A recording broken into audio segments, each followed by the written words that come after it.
I never thought the most painful blow of my life wouldn't come from sickness or death, but from the mouth of my own daughter. I was sitting in the back of the elegant ballroom, surrounded by gold balloons and cheerful music, when I watched her step onto the stage, radiant in her deep blue gown, to give her thank you speech. It was her 35th birthday, and I, naive as I was, expected to hear at least one word of gratitude, just one. But what spilled from her lips was a dagger that pierced me without warning.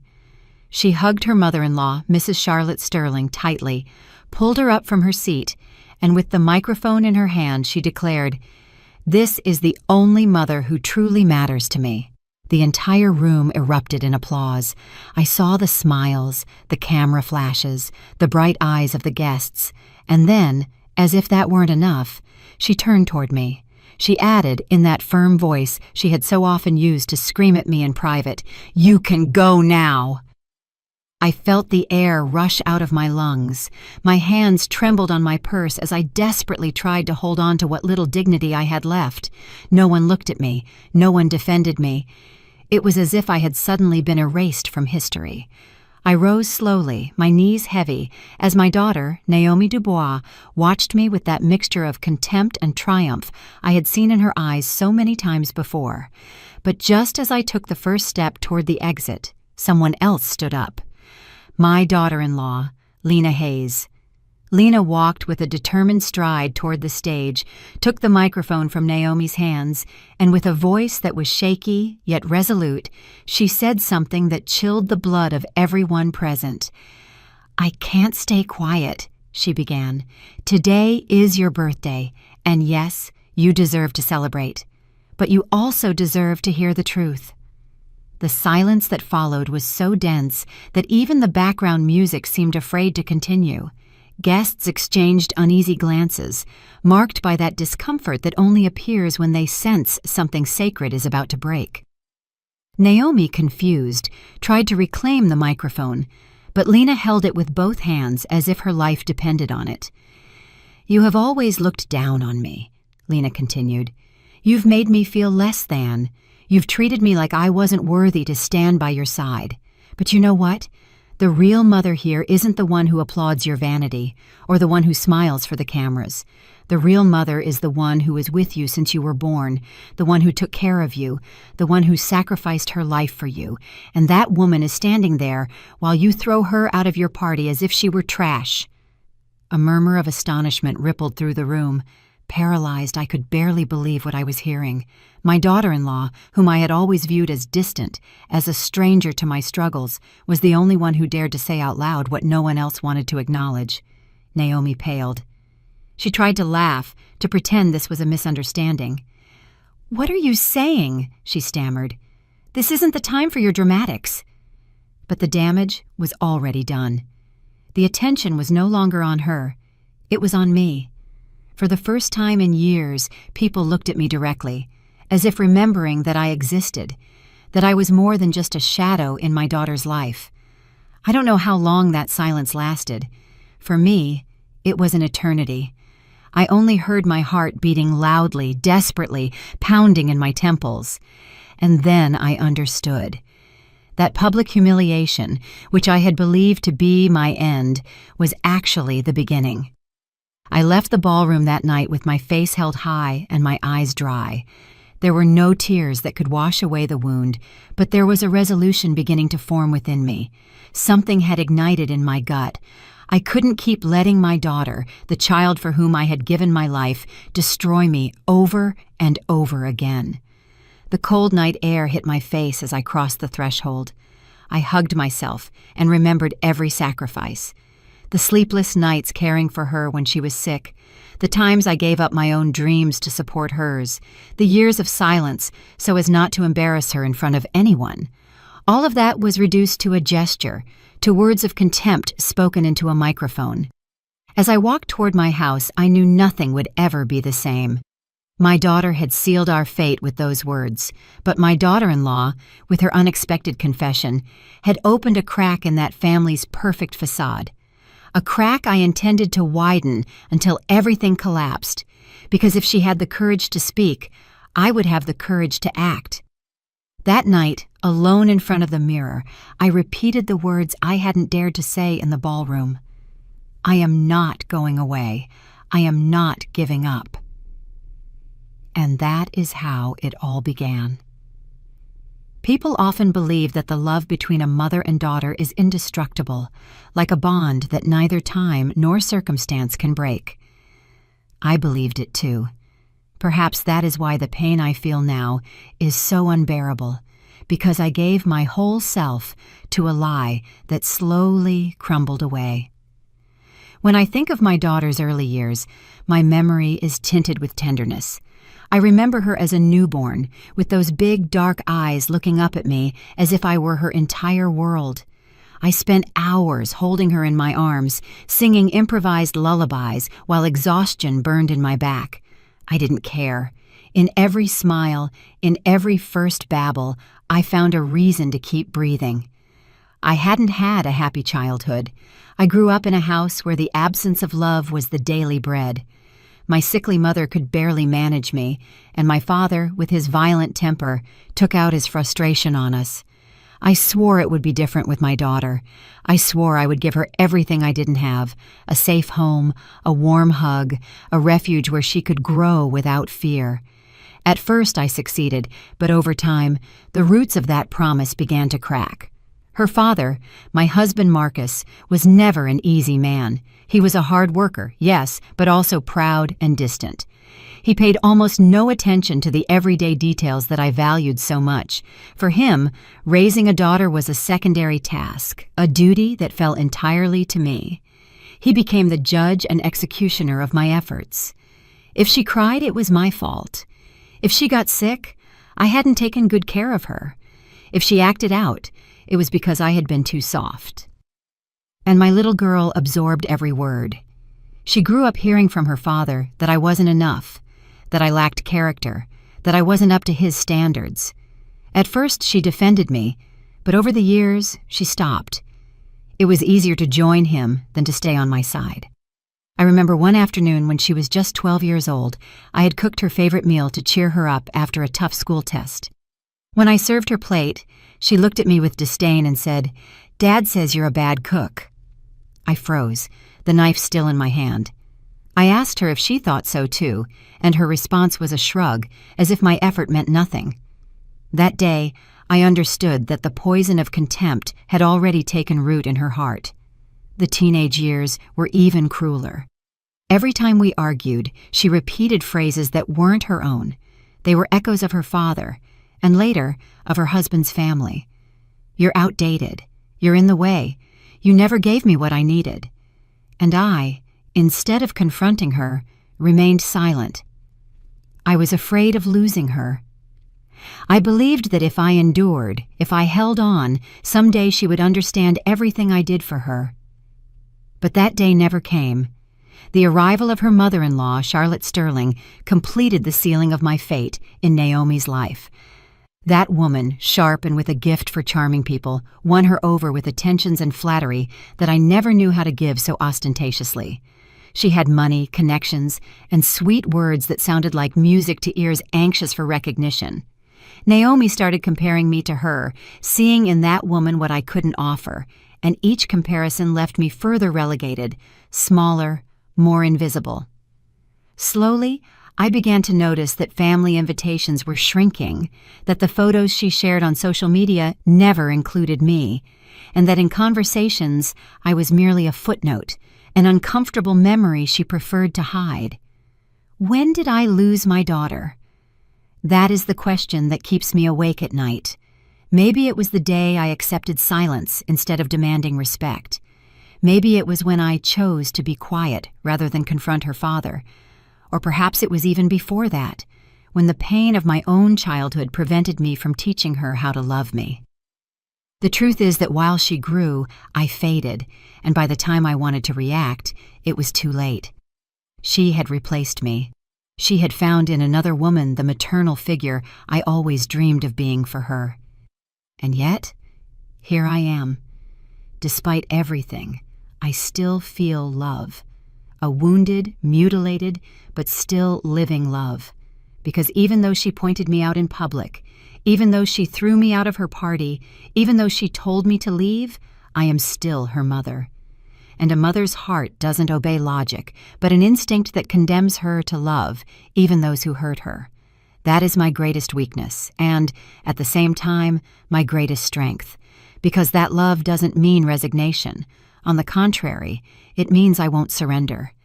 Even if my daughter denies me, I have a right to the truth, and if she chose to forget it, I will make sure to remind her of it, even if it hurts her. What happened on her birthday wasn't an accident. It was the fruit of years of silences and contempt. But it was also the start of something new, because now I know I am not willing to keep living in the shadows. If my daughter wants to bury me alive, she will have to watch me rise from that grave and give her back every word, every gesture, every piece of disrespect. And I won't do it with screaming or violence. I will do it with the truth, that truth they fear, that no one expects, and that will be my greatest revenge. If I had to describe my life in one word, that word would be silence, because what destroyed my relationship with my daughter wasn't just the yelling, the arguments, or the contempt. It was the prolonged silences, loaded with an invisible poison that accumulated day after day until it suffocated me. At home, my husband, Marcus, owned the conversation, and I learned too quickly that contradicting him was useless. He imposed his version of life, and we, both my daughter and I, had to accept it. The terrible thing is that over the years, Naomi didn't just accept it. She admired it. He became her model of authority, her point of reference. I, on the other hand, was relegated to the role of a secondary figure, a muted backdrop. I remember one particular dinner. Naomi must have been 16. The three of us were at the table, and she excitedly commented that she wanted to study music. She had talent. Since she was little, she showed a sweet voice and an excellent ear. I encouraged her. I told her she should follow her dreams, but her father laughed scornfully. "Music," he said, with that voice that chilled the air. "Music doesn't put food on the table. That's for mediocrities. You will study law, like your cousin." I tried to intervene. "Let her choose. Don't force her." He fixed his gaze on me, and before I could say anything else, my daughter interrupted me. "Dad is right. You don't understand." And the silence fell upon me, heavy as a brick wall.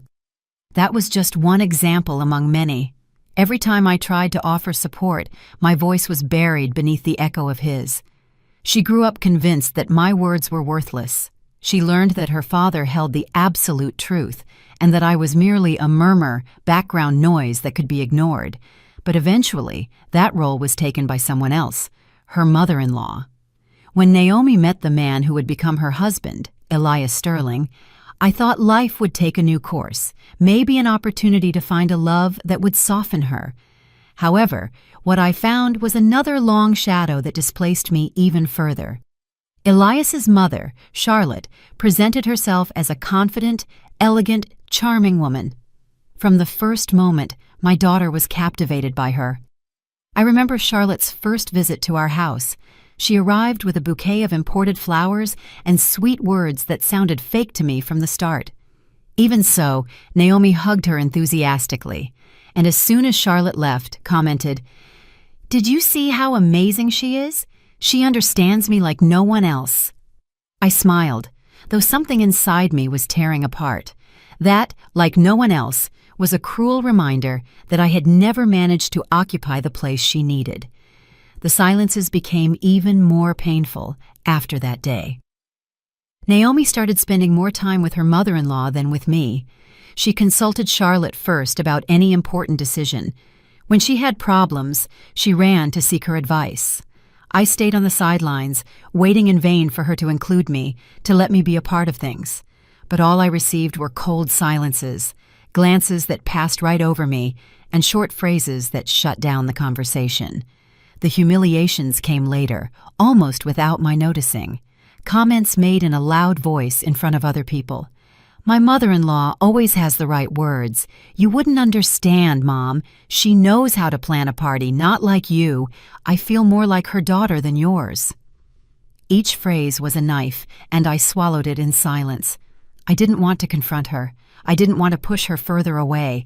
I believed that if I endured, if I stayed close, she would open her eyes someday. But time showed me I was wrong. Silence became a habit. I would visit her, and she would barely speak to me. I would accompany her to events, and she would relegate me to a corner. In family photos, I was the figure cropped at the edges. I didn't even realize that she was gradually erasing me until it became obvious that I was a stranger in my own life. The worst part was that I started to believe her. There came a point when I myself thought I didn't deserve to be there, that perhaps it was true I hadn't been enough, that my mistakes had weighed more than my successes. I sank into a quiet sadness, into a bitter acceptance that my place had been taken and that no one, not even my daughter, would fight to give it back to me. But what happened on her birthday changed something inside me. When she told me in front of everyone that I could go, the silence finally shattered. It was as if the evidence of what I had tolerated for years had hit me head on. And then my daughter-in-law, Lena, appeared, unexpected, with a voice that defied that custom of silence. She spoke when I had forgotten how to. In that instant, I understood something crucial. My silences had been my prison. I had locked myself in them, believing that staying quiet was the way to keep my daughter. But staying quiet only stripped me of my dignity. Now I knew that if I wanted to recover what was left of me, I had to speak. Even if no one wanted to listen, even if it hurt, I had to do it. The weight of the silences had crushed me for decades. But now, finally, I was ready to break them. And I would do it with the truth, even if that truth set fire to everything my daughter had built. I will never forget the expression on Naomi's face when my daughter-in-law snatched the microphone that night. She, accustomed to being the center of everything, to no one contradicting her, was paralyzed. For a second, I thought Lena would limit herself to making a trivial comment, maybe a forced compliment, but what came out of her mouth was a torrent of truths no one expected, and every word was a whip that echoed against the ballroom walls. "Today is your birthday," Lena said, her voice trembling but firm. "And it's fair that you receive affection, but it's also fair that you face what you have wanted to hide for so long." The murmuring among the guests stopped. Glasses froze halfway to mouths, laughter caught in throats. I felt my heart accelerate as if it wanted to escape my chest. Something big was about to happen. And for the first time, I wasn't the target of the humiliation, but a witness to a truth that was dragging me from the shadow into the light. Naomi tried to regain control. She approached Lena with a strained smile. "What are you saying? Don't make a drama out of my party." But Lena didn't stop. I saw her grip the microphone with both hands as if holding a weapon. "Your mother gave you everything she had," she continued. "And you, instead of thanking her, have made her the target of your contempt. You've allowed others to humiliate her, and you joined in the mockery as if it were a sport. Do you know what it's like to see a mother leave your house crying because you treated her like a stranger? I do, because I've seen her." A murmur of surprise swept through the room. My throat constricted. I could barely breathe. I hadn't expected such a defense. I had never imagined that anyone, especially my daughter-in-law, would have the courage to expose in front of everyone what I had suffered in silence. Naomi, nervous, looked at the guests. "Don't listen to her," she said, laughing forcedly. "She always exaggerates." But Lena took a step forward and lowered her voice as if speaking directly to her. "It's not exaggeration. It is the truth you've hidden beneath your parties and your applause." The tension became unbearable. I could see Naomi's mother-in-law, Charlotte, stiff in her chair, her lips tight and her gaze furious. She couldn't bear her kingdom of perfection to be shaken, and Naomi, seeing herself exposed, began to lose control. "Shut up!" she yelled at Lena. "This isn't your moment!" Lena looked at her calmly, and it was that calm that made Naomi tremble even more.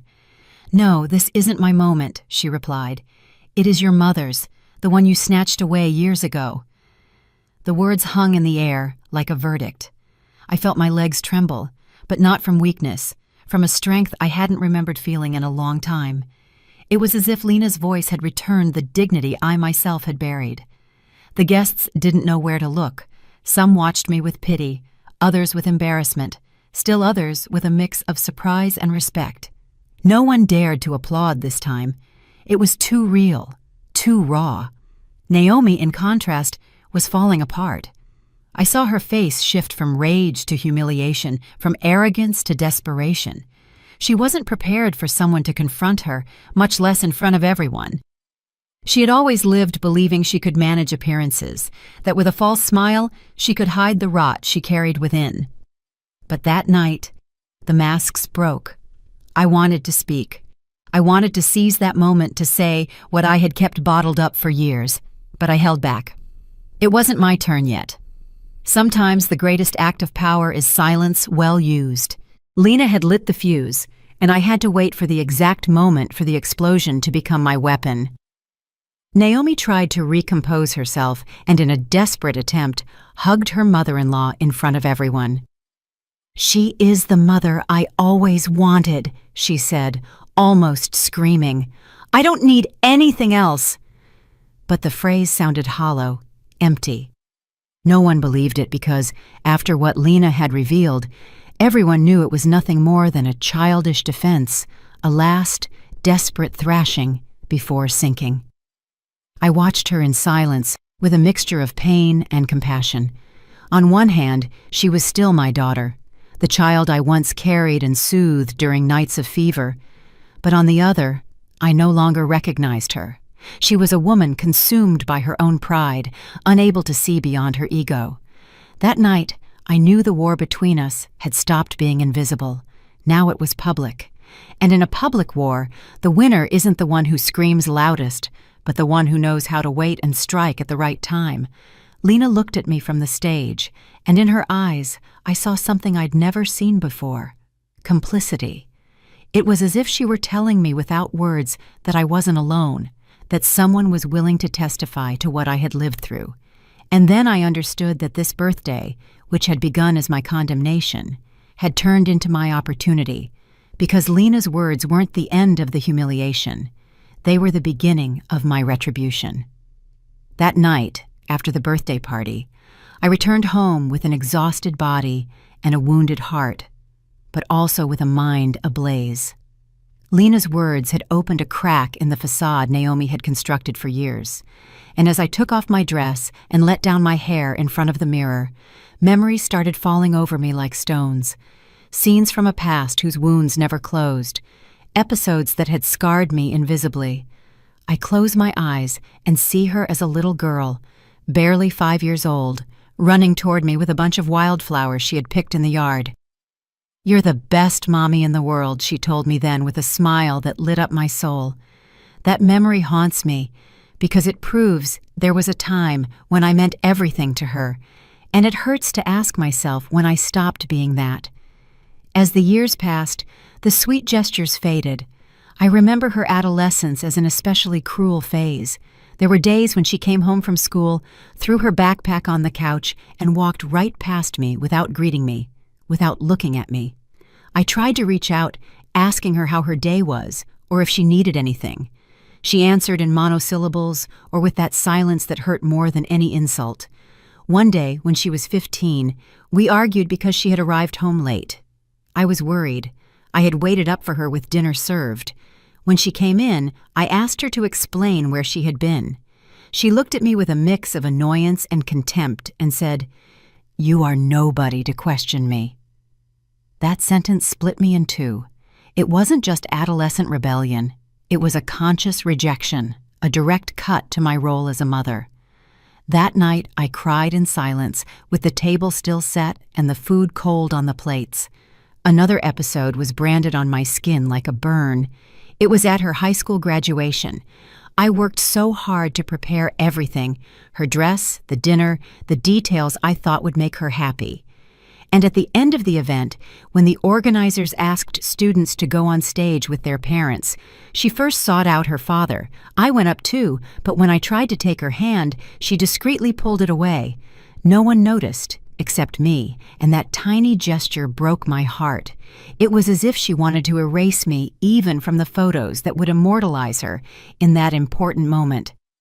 The following years were a collection of small and large wounds. I remember going to her house after she had already moved in with Elias. I brought a dessert I had prepared with love, thinking it would please her. As soon as she opened the door, she looked at me up and down and said, "Oh, Mom, don't you get tired of trying to play the good one? Nobody here needs your stuff." And she snatched the platter from my hands without looking me in the eye. I stood in the hallway with a frozen smile while I listened to her tell Charlotte in the kitchen, "Look how she insists on trying to be relevant." I remember that phrase as if it were yesterday. Each wound built a wall between us. I tried to tear it down with patience, with love, with resigned silences. But my daughter raised new stones with every slight. It reached a point where I understood that she didn't want reconciliation, that her choice was clear. She had decided to give another woman the place that belonged to me, and the worst part was that she did it with a cruelty that seemed to seek my total surrender. In those lonely nights, I wondered if I had failed as a mother, if perhaps I hadn't given her enough, or if I had been too overprotective. Guilt devoured me. I thought that my own past, my broken childhood, had marked the way I raised her. Maybe, without realizing it, I had suffocated her with my fears, and she found in Charlotte the free and confident figure I could never be. But then I recalled everything I sacrificed, the years of working, the sleepless nights, the dreams I shelved so she could pursue hers, and I understood that, no, it hadn't been a lack of love or dedication. The problem was that in her ambition for recognition, she chose to deny her roots. I was the inconvenient part of her story, the one she preferred to hide to shine in front of others. Those open wounds never closed, and on her birthday, they all bled at the same time. When she told me in front of everyone that I could go, it wasn't just a humiliation. It was the cruel summary of years of accumulated contempt. But the difference now was that I wasn't going to stay quiet anymore, because those wounds, even though they hurt, had also made me strong. Every hidden tear, every swallowed insult, every avoided glance had forged me like iron. And if my daughter thought she could still break me, she was wrong. Now I was the one willing to break the silence, to raise my voice, to use the truth as a weapon. That night I promised myself there would be no more tears in vain. The wounds would still be there, yes, but they wouldn't be signs of defeat. They would be my battle scars, and with them I would march toward the battlefield that awaited me, the battle for the truth that had yet to be revealed. Pain teaches, but humiliation sharpens. And after that party, when I heard my daughter tell me publicly that I could leave, I understood that the time had come to transform my scars into weapons. I couldn't keep expecting gratitude where there was only contempt. I had been silent for too long. I had endured snubs that left me branded like hot iron. But that night, with Lena's words echoing in my mind, I decided I would no longer be a victim. A plan began to germinate in silence. It wasn't the first time I had thought about defending myself, but I always lacked the courage. This time, however, anger was my engine. I was no longer seeking reconciliation or tenderness. I was seeking justice. The first thing I did was open the drawers of my memory, the ones I had kept closed for fear of what I might find. I remembered that my husband Marcus, before he died, had left a trail of economic secrets, dubious investments, and documents he always concealed with suspicion. For years I preferred not to look, not to ask, telling myself it was men's business. But now I understood that in those papers could be my most powerful weapon. I started visiting the home office that had been abandoned. The smell of dust and old paper accompanied me as I sifted through yellowed folders, sealed envelopes, and contracts I had never dared to read. At first I felt lost, like an intruder in my own home, but patiently, I deciphered every line, every number, every signature. I discovered that my husband had made deals with my daughter's in-laws, financial favors that linked our destinies more than I ever would have wanted. And there was the irony. The mother-in-law my daughter now venerated actually owed me more than she would ever admit. This was dynamite, and I knew it as soon as I read it. I didn't want to rush. I sought help quietly. I contacted a trusted old friend, Mr. Arthur Bell, a retired attorney who had always respected me. I brought him the documents and asked him to explain what they truly meant. I remember him looking at me with wide eyes. "Do you have any idea what you're holding here?" he asked me. "With this, you could sink your daughter, her husband, and even the in-laws' whole family." A shiver ran down my spine, not because I was scared, but because, for the first time, I understood that I held the power in my hands. I began to formulate my strategy. I kept copies of everything, securing them in different locations. I even gave a sealed envelope to my lawyer with clear instructions in case anything happened to me. It wasn't paranoia, it was prudence. I knew Naomi's arrogance and Charlotte's cunning too well. If they discovered what I knew, they wouldn't hesitate to attack me with everything they had. In public, meanwhile, I continued to play the role of the frail, almost invisible mother. I attended family gatherings. I smiled when I had to. I lowered my head to avoid raising suspicion. No one imagined that behind that facade, every gesture, every word, every glance was being calculated. The key to everything was patience. I knew Naomi would make mistakes. Her arrogance made her careless, and her need to prove she didn't need me would lead her onto dangerous ground. I just had to wait for the right moment to reveal what I had in my hands. At night, as I reviewed my plan again and again, I found myself thinking about the past. How had we gotten here? How had the little girl who hugged me to sleep turned into a woman capable of casting me out of her life as if I were a nuisance? Sometimes the pain almost made me falter, but then I remembered every slight, every look of superiority, and my resolve turned to steel. I also thought a lot about Lena. Her bravery at the birthday party had been the spark that lit the fuse of my plan. I wondered what motivated her to speak up, if she did it for me, or because she, too, had suffered at the hands of my daughter. I didn't know, but I was certain of one thing. That woman, who initially seemed like a stranger, could be an unexpected ally. The plan wasn't just about exposing the economic and social truth of my daughter and her mother-in-law. It was bigger than that. I wanted to dismantle the facade of perfection they had built at the cost of my humiliation. I wanted everyone, absolutely everyone, to see what was hiding behind those applauses, those fake smiles, and those empty speeches. Once in front of the mirror, I dared to speak out loud, as if rehearsing the day of the revelation. "I don't want your affection," I said, imagining Naomi in front of me. "I don't need your applause. All I demand is respect, and if you don't know how to give it to me, I will take it from you with the truth." That mirror was my accomplice for weeks. I practiced words, gestures, even silences. I would not improvise. When the time came, every phrase had to be precise. Every pause had to sink her further into her own lie. And while everything cooked in the darkness, I smiled in public, accepted the snubs, and pretended not to hear the mockery. Inside, however, I repeated over and over, "Wait, Isabel, wait. Your moment will come." That moment was closer than anyone could imagine. There are conversations a mother never wants to have with her daughter. For years, I dreamed of sitting face to face, talking without yelling or reproaches, and maybe crying together to heal the wounds we carried. But when I finally gathered the courage to seek her out, I understood that the only thing I would find was a cruel mirror. My daughter reflecting, in her harshness and contempt, the worst of her father, and the woman she now called Mother. I asked her to meet me at my house, in the living room that had so often seen us share simple birthdays, afternoons of homework, and Sunday movies. She arrived late, as always, with an arrogant expression and expensive perfume clinging to every corner of the room. She didn't even apologize. She sat on the couch as if she were the owner, not a guest, and crossed her legs with an air I found unbearable. "What do you want now, Mom?" she asked, with that impatient tone that so often stabbed me like a needle in the chest. "I'm busy." I looked at her in silence for a few seconds. She had so much of me in her features that it hurt. The same dark hair, the same broad forehead, but in her eyes there was no tenderness or recognition, only coldness. "I wanted to talk to you," I finally said.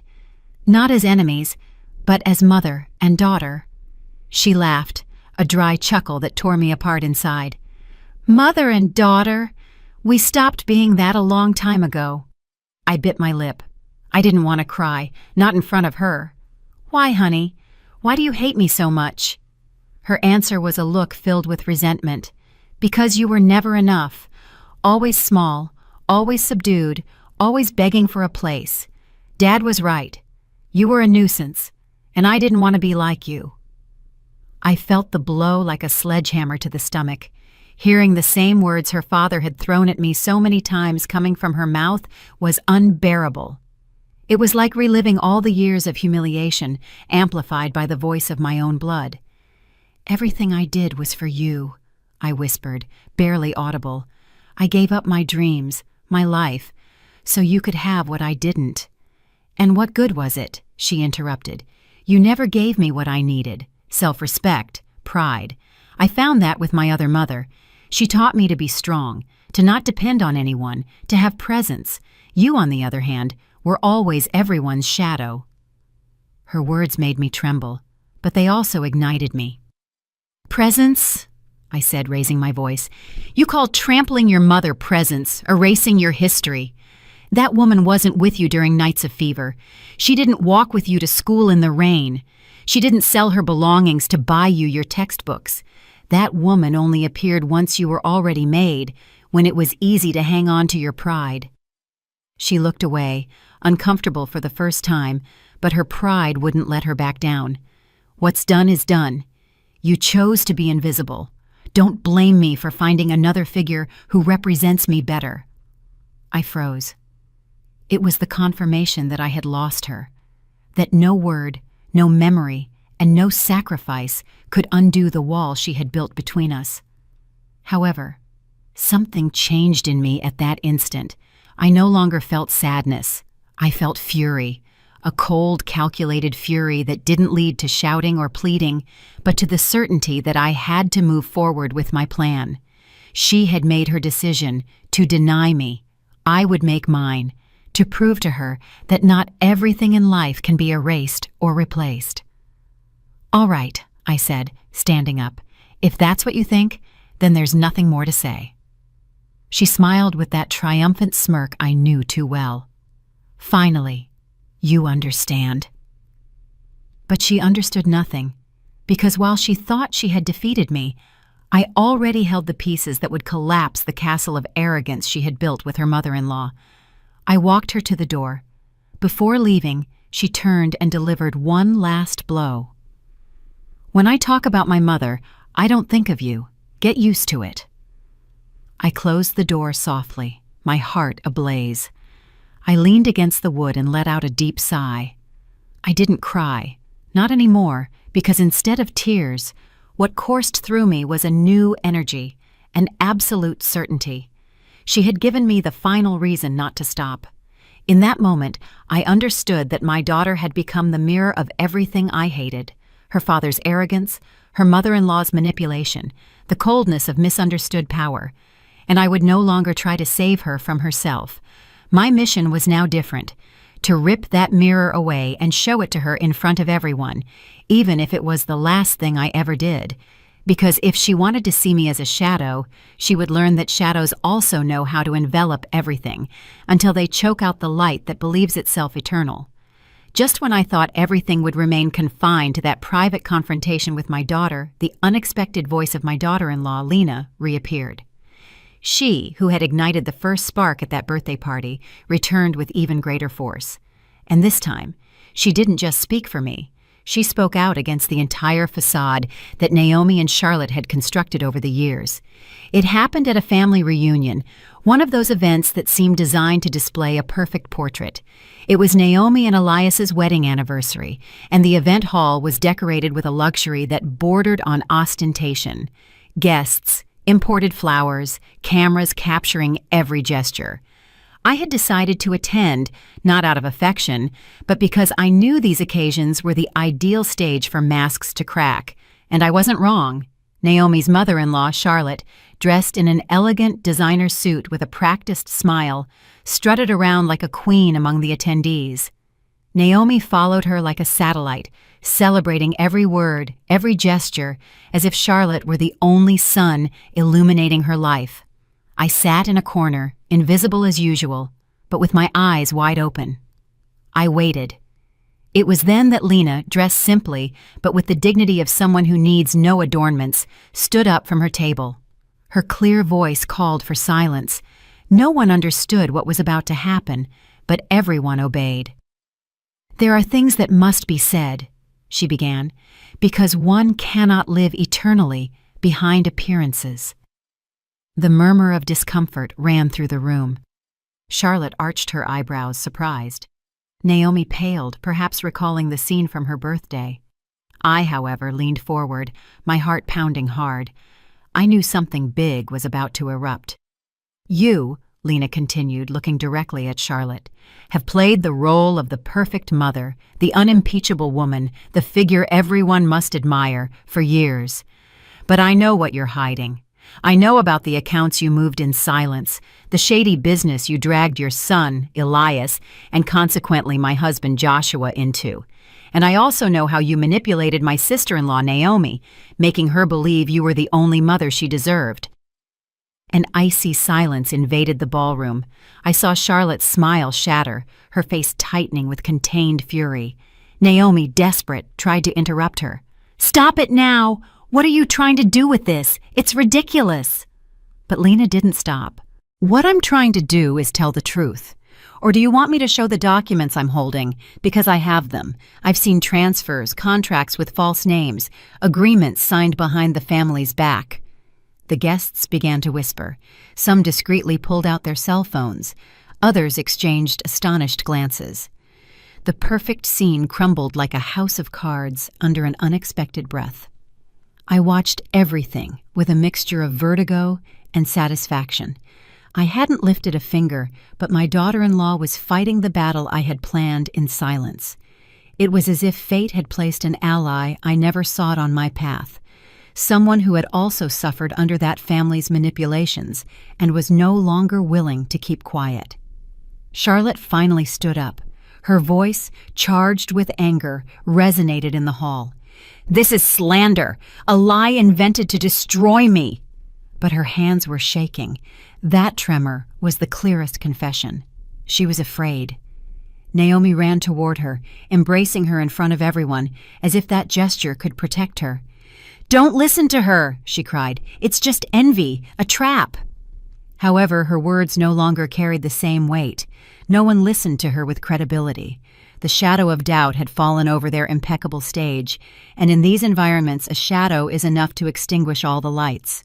I, sitting silently, let everything happen. I didn't need to intervene. It was like watching a chessboard where, without moving my pieces, I saw the enemy's pieces fall one by one. When she finished, Lena put down the microphone and walked out of the ballroom. She didn't seek my gaze. She didn't wait for applause or support. She simply left with the serenity of someone who has satisfied her conscience. When the door closed behind her, chaos erupted. Guests murmured, others left with quick excuses, and reporters improvised headlines in their heads. Charlotte tried to compose herself, but it was too late. Her image of perfection had been tainted, and Naomi, with her eyes glassy with rage, looked at me as if all of this were my fault. In her gaze, I read hatred, a hatred so deep it chilled my blood. But I also saw something else, fear. Because even if she wouldn't admit it, she knew Lena's words had substance. And what she ignored was that I too was keeping documents, evidence, secrets that could finish sinking her. That night, returning home, I thought about Lena's courage. She had taken a step I still hadn't dared to take. I wondered if she had done it only for personal revenge, or if, in some way, she had also done it for me. It didn't matter. The truth is that her voice had opened a door that no one could close now. The family war had stopped being a private whisper. Now it was exposed, bleeding in front of everyone. And I, who had lived for years under the weight of silence, understood that my moment was near, because when the truth starts to come out, There's no stopping it. All my life, I had dreaded public stages. I was always the woman who stayed on the sidelines, who avoided being the center of attention, who preferred to support others from the shadows instead of claiming her own space. But that night, walking into the hall, which was packed with business partners, friends, and relatives, I knew I couldn't hide any longer. The murmuring was deafening, a mix of curiosity and anxiety. Since Lena's confession weeks earlier, nothing had been the same. Everyone was waiting for explanations. Everyone wanted to see how the drama that no one could ignore would end. And amidst those expectant gazes, I found myself on a stage with a folder tucked under my arm that weighed more than any memory. That folder contained not just papers, but decades of silences, humiliations, and wounds that were now being transformed into my only language of justice. I took a deep breath and surveyed the scene. I saw Naomi rigid in her seat, her eyes cold as knives, and her body tense like a bow about to snap. Beside her, Charlotte stood up with a stony face, trying to project dignity, though I noticed a slight tremor in her hands. Both faces reminded me of years of contempt, the gestures of superiority, the looks that reduced me to a shadow, the words that condemned me to oblivion. And there they were, exposed before an audience that was beginning to suspect that this family perfection was nothing more than a facade. I opened the folder, and the sound of the paper crunching was like a gunshot that sliced through the silence. "I have been silent for too long," I said, my voice firm, though my insides were shaking. I kept quiet when my husband humiliated me, when my daughter pushed me away, when this family reduced me to nothing. I was silent out of love, out of fear, and out of habit, but no more. Today, I have come to speak, and what I am about to say will forever change the way you see those who have scorned me. The tension could be cut with a knife. Some heads leaned forward expectantly. Others discreetly retreated, fearing the scandal that was coming. Calmly, I unfolded the documents. These were not rumors. They were not insinuations. They were contracts, transfers, bank records. My husband's inheritance and the economic dealings of Naomi's in-laws were tainted with irregularities. I had discovered it among dusty papers that no one expected me to review. But there it was. The truth they had hidden for years now turned into my sword. Naomi suddenly stood up, her voice loaded with fury. "Lies! This is all lies!" I looked at her without blinking and held up one of the documents. "Lies? Then explain to them why your signature appears here, authorizing movements you never declared. Explain to them, not me, why you agreed to cover for your father when he asked you to sign in his place." The color drained from her face. Her entire body shuddered. For an instant, her lips moved, but no words came out. The audience understood. The doubt had been sown, and doubt, once established, is more destructive than any scream. Charlotte stood up, haughty, her voice full of disdain. "This is a setup," she said, "a personal vendetta by a resentful woman." Then I pointed to her with the calm of someone who knows they have already won. "If it were a setup, why are your hands trembling?" The murmuring erupted among the attendees. Some gasped in surprise, others exchanged incredulous glances. That woman's perfect image crumbled in a matter of seconds. It no longer mattered what she said.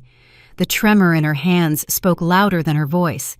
I took a few seconds of silence, just enough for the tension to become unbearable. Then I added, "I am not looking for pity or free revenge. All I want is for the truth to come to light. And here it is, in these papers that notaries will validate, in these documents that cannot be erased or ignored. They tried to erase me, but memory cannot be erased. And today, that memory exposes them in front of everyone." The notaries present confirmed the authenticity of the documents. The business partners, indignant, began to murmur among themselves. Some even hurried out of the room. Those who remained looked at Naomi with a mix of contempt and disappointment.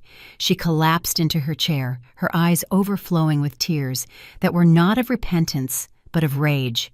Charlotte, in contrast, tried to keep her head held high, but fear gleamed in her eyes. She knew the mask had fallen. I closed the folder and placed it on the table with a dry thud, as if to say, "Everything has been said."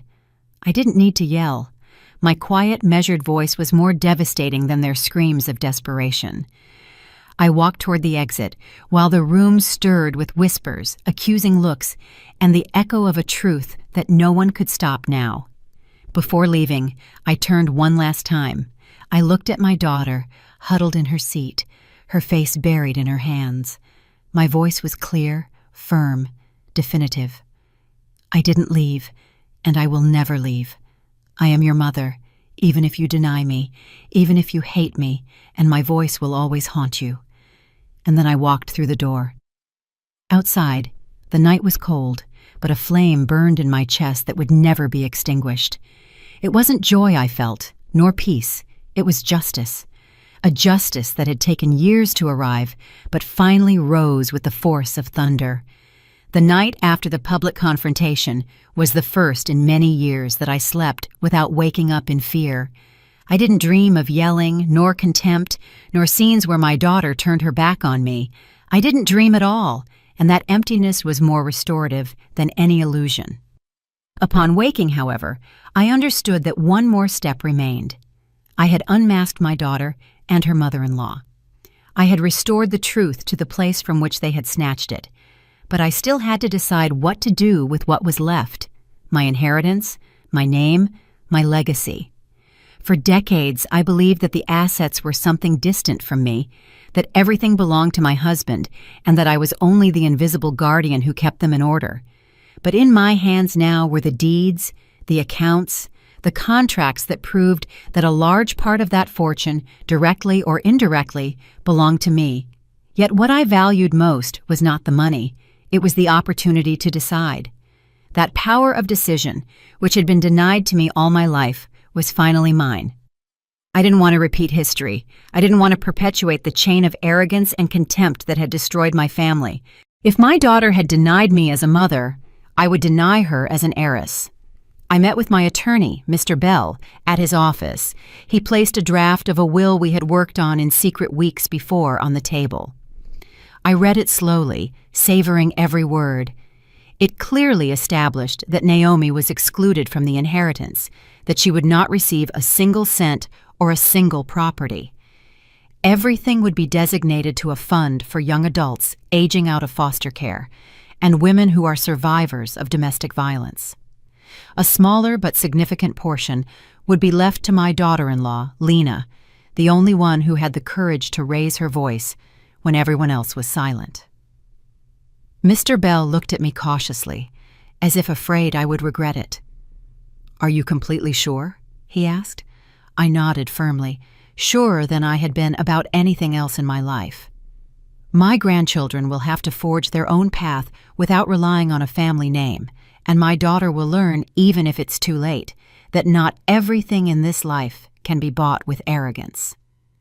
I signed the document with a calm that surprised me. It was like closing a circle that had been open for decades, as if with that signature I buried forever the shadow of my husband and the wound my daughter had left me. For the first time, I felt that I was not the one obeying, but the one deciding. The following days were a whirlwind of rumors. The news soon leaked. The widow had disinherited her only daughter. Local newspapers published it, some with scandalous headlines, others with an almost poetic tone. The society that had so applauded Naomi's union with her perfect mother-in-law now reveled in the fall of her mask.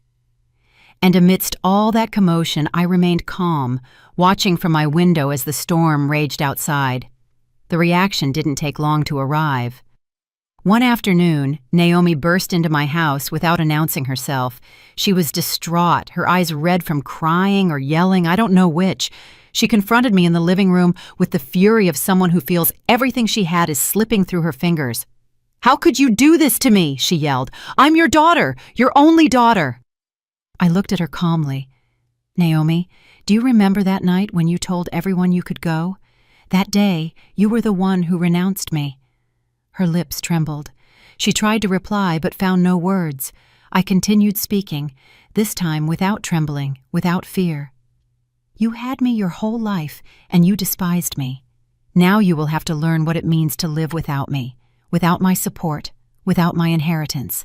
Maybe then you will understand the value of what you lost."